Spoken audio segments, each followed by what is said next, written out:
थी मेरे साथ है और आज Mumbai Indians versus royal Challengers Bangalore शायद वुमेन्स आईपीएल का सबसे बड़ा मुकाबला इसे माना जा रहा था।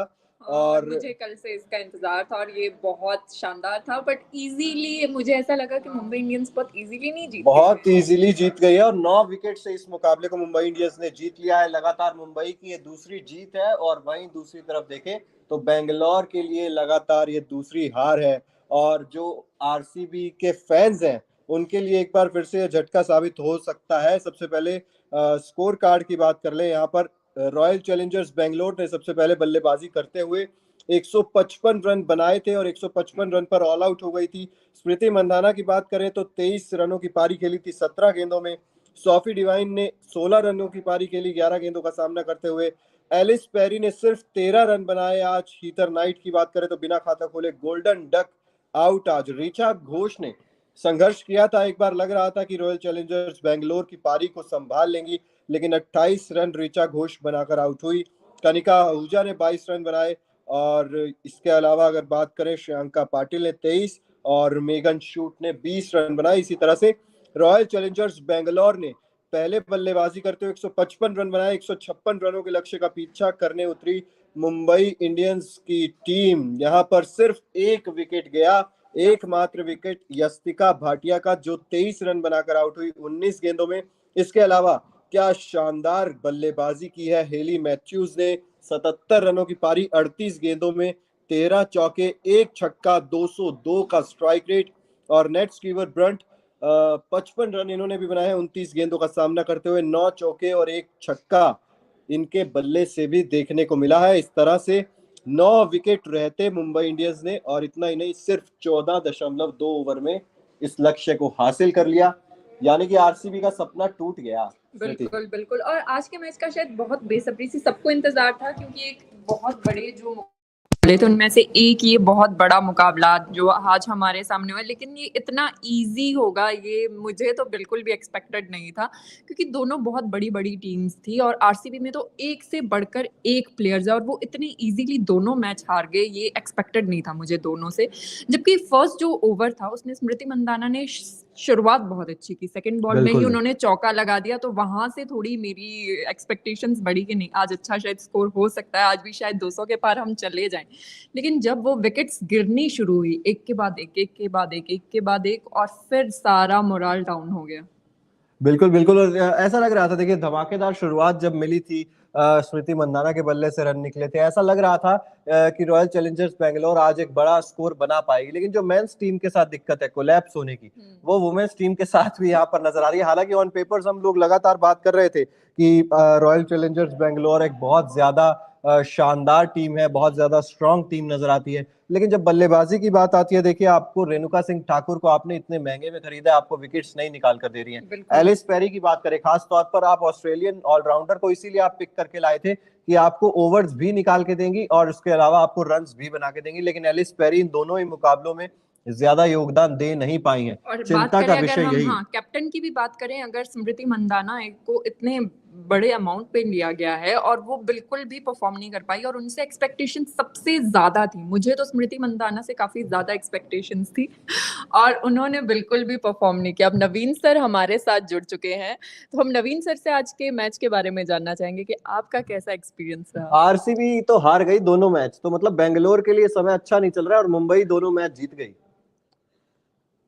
देखिए, मुंबई दोनों मैच जीत गई और आरसीबी हार गई, इससे पता चलता है कि दोनों टीमों की परफॉर्मेंस कैसी रही है। अभी तक का जो टूर्नामेंट है उसके अंदर जो है, अगर मुंबई दोनों मैच जीती है तो जाहिर सी बात है कि मुंबई जो हम मेंस आईपीएल में देखते हैं वही कहीं इसमें भी देखने को ना मिल जाए। बिल्कुल देखने को मिल सकता है। और स्मृति देखिए, हम बात कर रहे हैं लगातार इस चीज की, देखिए रेणुका सिंह ठाकुर का के गेंदबाजी में उतनी ज्यादा धार नजर नहीं आ रही है। जो हमने देखा था वर्ल्ड कप में इंग्लैंड के खिलाफ, उन्होंने 5 विकेट हासिल किए थे, उसके बाद से मतलब वो लय अभी तक हासिल नहीं कर पा रहे हैं रेणुका सिंह। तो जो आपके मेन गेंदबाज है, चाहे रेणुका सिंह हो चाहे मेगन शूट हो, तो वो उतनी ज्यादा आपको नजर नहीं आ रही। आप सिर्फ एक विकेट चटका पाते हैं, आप मुंबई इंडियंस को एक तरफा मैच जीतने दे रहे हैं। ये कहीं ना कहीं मुंबई इंडियंस के लिए काफी ज्यादा खुशी की बात तो होगी। वहीं दूसरी तरफ आरसीबी के लिए काफी ज्यादा चिंता, और अब यहां से अगर मुकाबला हारते हैं तो फिर टूर्नामेंट खत्म भी हो सकता है। और बिल्कुल, और मैं आपसे चिराग जानना चाहूंगी कि आपको क्या लगता है मुंबई इंडियंस में क्या कहते हैं, आरसीबी की किस पोर्शन में कमी रही है?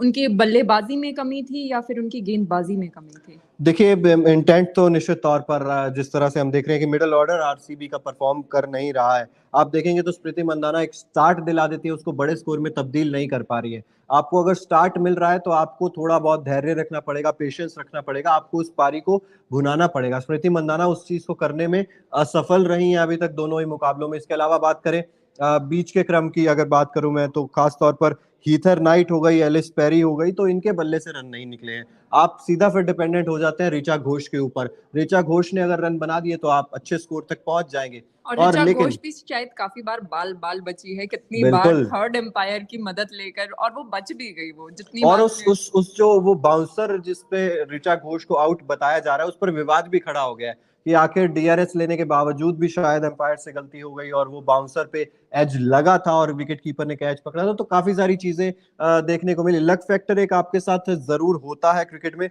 लेकिन मुझे लगता है आरसीबी के लिए मिडिल ऑर्डर एक समस्या जरूर बना हुआ है, और उसके अलावा गेंदबाजी में बहुत ज्यादा समस्याएं नजर आ रही हैं। और इसके बाद आरसीबी के कितने मैचेस अभी और होने वाले हैं वैसे? देखिए, अभी एक मुकाबला ही हुआ है, सबसे दो मुकाबले होने हैं। इसका मतलब मुंबई के साथ भी एक मुकाबला होगा। इसके अलावा आप देखेंगे तो जो उनका पिछला मुकाबला दिल्ली के साथ हुआ था, तो एक मुंबई से, एक दिल्ली से, और बाकी जो 3 टीमें उनसे भी 2 टीमें उनसे भी 2 मुकाबले होंगे। इसका मतलब अभी मुकाबले हैं आरसीबी के पास काफी सारे, लेकिन अगर आप लगातार 3 या 4 मुकाबले हार जाते हैं तो फिर आप इतने ज्यादा उम्मीदें नहीं रख पाते हैं कि आप वहां से बढ़ने का आपको चांस मिलेगा। लेकिन कप्तानी की भी अगर मैं बात करूं तो क्या आप सेटिस्फाइड है स्मृति मंदाना ने जिस तरह से कप्तानी की है, जिस तरह से सामने आप देखिए कि एक टैलेंट था, हरमनप्रीत कौर ने दोनों ही मुकाबलों में शानदार कप्तानी दिखाई, एक एग्रेशन, एक इंटेंट नजर आ रहा था वहां से। लेकिन जब स्मृति मंदाना की बात आती है तो वहां पर वो एग्रेशन और वो इंटेंट नजर नहीं आ रहा था। स्मृति मंदाना जिस तरह की प्लेयर है, जिस तरह से वो खेलती है, उनसे एक्सपेक्टेशन नेचुरली बढ़ जाती हैं लोगों की।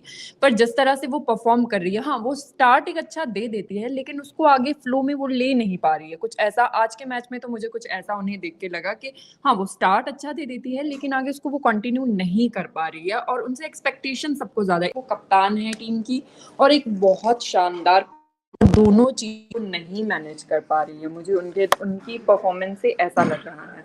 बिल्कुल। और देखिए, एलिस पेरी आपके सामने इस वक्त स्क्रीन पर 13 उन्होंने बनाए हैं 7 गेंदों का सामना करते हुए। और एलिस पेरी जब आई थी आरसीबी के खेमे में तो जितने भी ऑक्शनर्स वहां पे थे सभी खुश हो गए थे कि भाई एलिस पेरी आ गई है। हेली मैथ्यूज की बात करें, वहां पर 4 ओवर में 28 रन देकर 3 विकेट भी लिए हैं, और सिर्फ गेंद के साथ ही नहीं, मुंबई के लिए जो बल्ले के साथ इन्होंने योगदान दिया है वो निश्चित रूप से बहुत ज्यादा कारगर साबित हुआ है। वहीं साइका इशाक की बात करें, 4 ओवर में 26 रन देकर 2 विकेट इनके नाम भी रहे हैं मुंबई इंडियंस के तरफ से।